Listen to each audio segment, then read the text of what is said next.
कर्मचारी वर्ग के हमारे प्रधान प्रदीप ठाकुर जी, सभी सम्मानित जो ओपीएस के आंदोलन में शामिल सब लोगों का मैं सम्मान पूर्वक, नाम तो नहीं जानता लेकिन आदर पूर्वक आपको संबोधित करते हुए एक बात मैं कहना चाहता हूं कि ओल्ड पेंशन आपको देना, हमने आपको धन के फायदे के लिए नहीं दिया। मैं जानता हूं जब आप बुजुर्ग में 60 साल के रिटायर होंगे, इस पैसे की जरूरत तब आपको पड़ेगी और अपने जीवन के अंतिम सांस तक हिमाचल प्रदेश सरकार आपको पेंशन के रूप में हमेशा प्रत्येक मंथ आपको ओल्ड पेंशन स्कीम के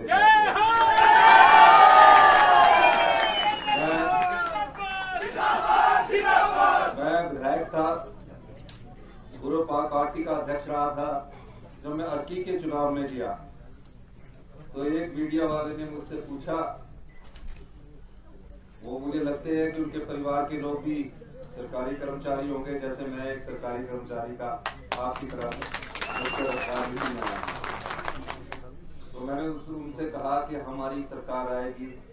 उस समय हमारा बाई इलेक्शन चल रहा था, मंडी का पार्लियामेंट का इलेक्शन चल रहा था और 3 बाई इलेक्शन चल रहे थे। मैंने उस समय कहा था कि हमारी सरकार आएगी, हम ओल्ड पेंशन को हिमाचल प्रदेश में लागू करेंगे। याद होगा आपको, तब हमारी सरकार नहीं थी लेकिन भगवान ने भी हमारी सुनी, आपकी सुनी, हमारी सुनी, कांग्रेस की सरकार। भगवान की ताकत है कि आपके भाग्य का फैसला कांग्रेस की सरकार ने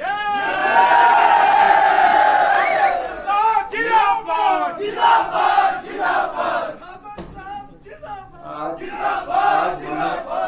बार बार विधानसभा का भी पहला सेशन था, अब पर टीका टिप्पणी हो रही थी कि ओल्ड पेंशन स्कीम लागू नहीं होगी, ऐसा होगा। हमने बार बार कहा जिस दिन हमारी कैबिनेट का गठन हो जाएगा उस दिन हम ओल्ड पेंशन स्कीम पहली कैबिनेट में लागू कर देंगे। और आज हमने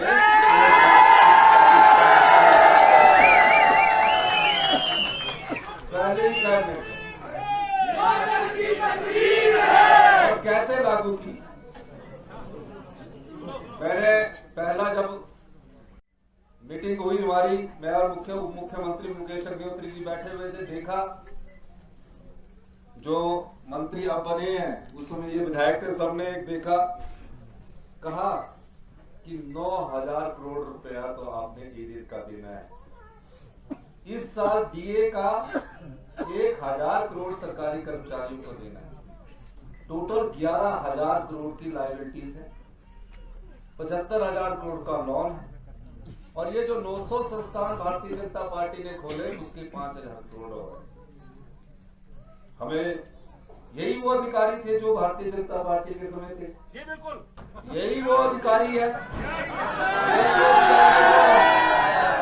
यही वो अधिकारी है जो आज हमारे मंत्रिमंडल के सामने ये कह के गए कि ओल्ड पेंशन स्कीम को लागू कर दिया गया है। आज भी उसकी नोटिफिकेशन होगी।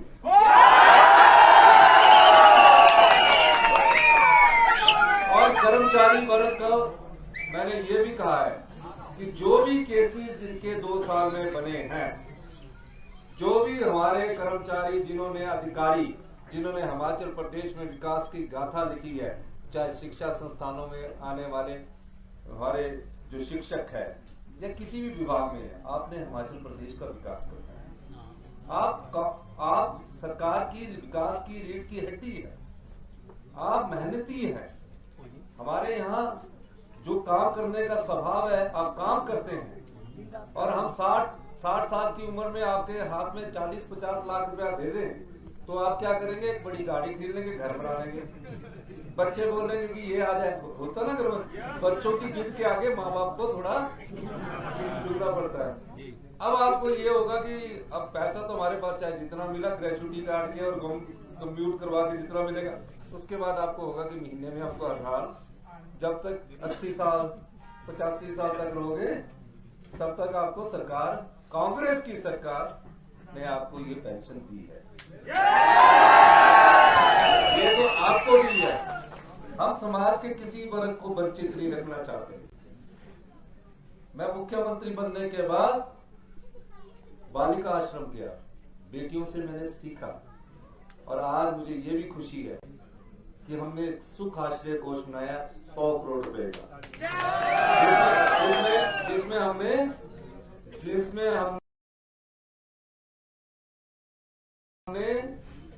मैंने अपनी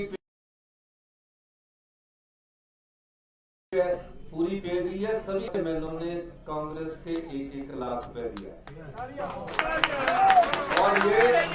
और ये उन बच्चों के लिए जिनके माता पिता नहीं है। 6000 के करीब बच्चे हैं जो तो अनाथ आश्रम में पढ़ते हैं, उनको तो अभी मिल जाएगा। जो अनाथ आश्रम में रिश्तेदारों के पास भी रहते हैं, उनको हम 4000 रुपया मासिक पेंशन भी देंगे, ट्यूशन पढ़ने के लिए पैसे भी देंगे, इंजीनियर बनने के लिए भी पूरी फीस सरकार देगी, डॉक्टर बनने की भी पूरी फीस सरकार देगी।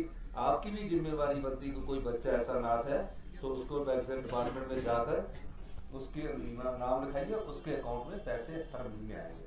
और कब तक देंगे? कब तक देंगे? जब तक उस बेटी की शादी नहीं हो जाती, वो अपना रोजगार नहीं ले लेता, या बेटे की शादी नहीं हो जाती। बेटी की शादी का खर्चा भी हिमाचल प्रदेश सरकार उठाए। ये मैं इसलिए कह रहा हूं कि ये हम सरकार की योजनाओं को पहुंचाने का दायित्व भी आप ही का है। अब हमें क्या पता कुल्लू में कौन बच्चा अनाथ है जो रिश्तेदारों के पास रह रहा है। मन में कुंठा रहती है कि मैं पैसा मांगू। हमने कहा अगर वो बेस्ट इंजीनियर कॉलेज में पढ़ना चाहता तो उसको उसका खर्चा सरकार देगी। और एक और चीज था, आप एलटीसी लेते ना, सर्दियों में घूमने चले जाते हैं, गोवा जाते हैं, केरला जाते हैं, टूर मारते हैं, मंदिरों का टूर मारते हैं। हमने उन बच्चों के लिए भी 15 दिन का साल में घूमने का टूर का प्रोग्राम किया, और उनका ये भी लिख दिया कि ये जैसे आप अपने बच्चों को बाई एयर ले जाते हैं तो ये बाई एयर भी जाएंगे और ये 3 स्टार होटल में भी रुकेंगे, वो लिख दिया। ये उन बच्चों के लिए। तो हमारी कांग्रेस की सरकार को बने अभी 1 महीना 1 दिन हुआ, मंत्रिमंडल को बने हुए अभी 2-3 दिन हुए। अभी हमने 2 और फैसले किए। युवा रोजगार घूम रहे हैं, युवा रोजगारों के लिए हमने 30 दिन के अंदर एक रोजगार नीति लेकर आ रहे हैं। हम वैसा रोजगार भी देंगे जिस कोऑर्डिनेट सिलेक्शन बोर्ड से पेपर पहले बिकते थे और जो योग्य उम्मीदवार थे वो नौकरी। हम रोजगार की नीति लेके आ रहे हैं।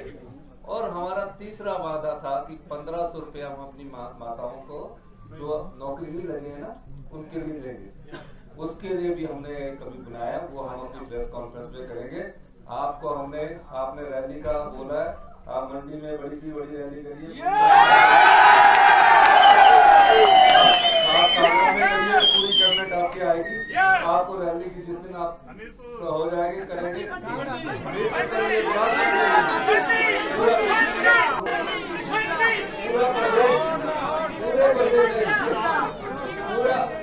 पूरा प्रदेश में कहीं भी रैली करेंगे, हम आपके रैली में जरूर आएंगे। और हम चाहेंगे, आप विश्वास करिए, हम सत्ता के लिए नहीं आए हैं, हम व्यवस्था परिवर्तन के लिए।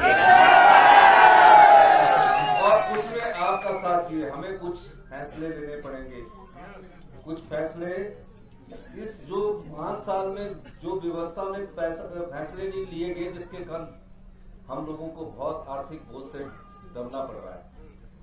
अभी हमने कर्जा लेना है, लेकिन कर्जे को ठीक भी करना। हम अपनी पीढ़ी पर कर्जा चढ़ा कर नहीं जा सकते। हमारे फैसलों में आप लोगों का साथ चाहिए, आप लोगों सरकारी कर्मचारी का हमारे फैसलों में साथ चाहिए। कुछ हमें टैक्स भी लेना पड़ेगा, रेवेन्यू उठाना पड़ेगा, तभी हम आपको कुछ दे सकते हैं। आप लोगों का साथ चाहिए। इसलिए मैं आप लोगों से कहने आया हूँ, विश्वास कीजिए, कांग्रेस पार्टी आपकी सेवा में हमेशा तैयार है। आज आपको ओल्ड पेंशन स्कीम मिली है, आप हमें 5 साल का वक्त दिया है। इस जो कर्जा है और जो एरियर देना है और जो 9,000 करोड़ का पेंशनर जो उनको भी कैरियर देना है, उसके लिए हमें समय चाहिए 3 से 4 साल का, तब ये व्यवस्था ठीक होगी। उसमें आपका साथ भी चाहिए। ओल्ड पेंशन स्कीम आज आपके, मैं सच बोलना चाह रहा हूँ इसलिए आपको बोल रहा हूँ, ओल्ड पेंशन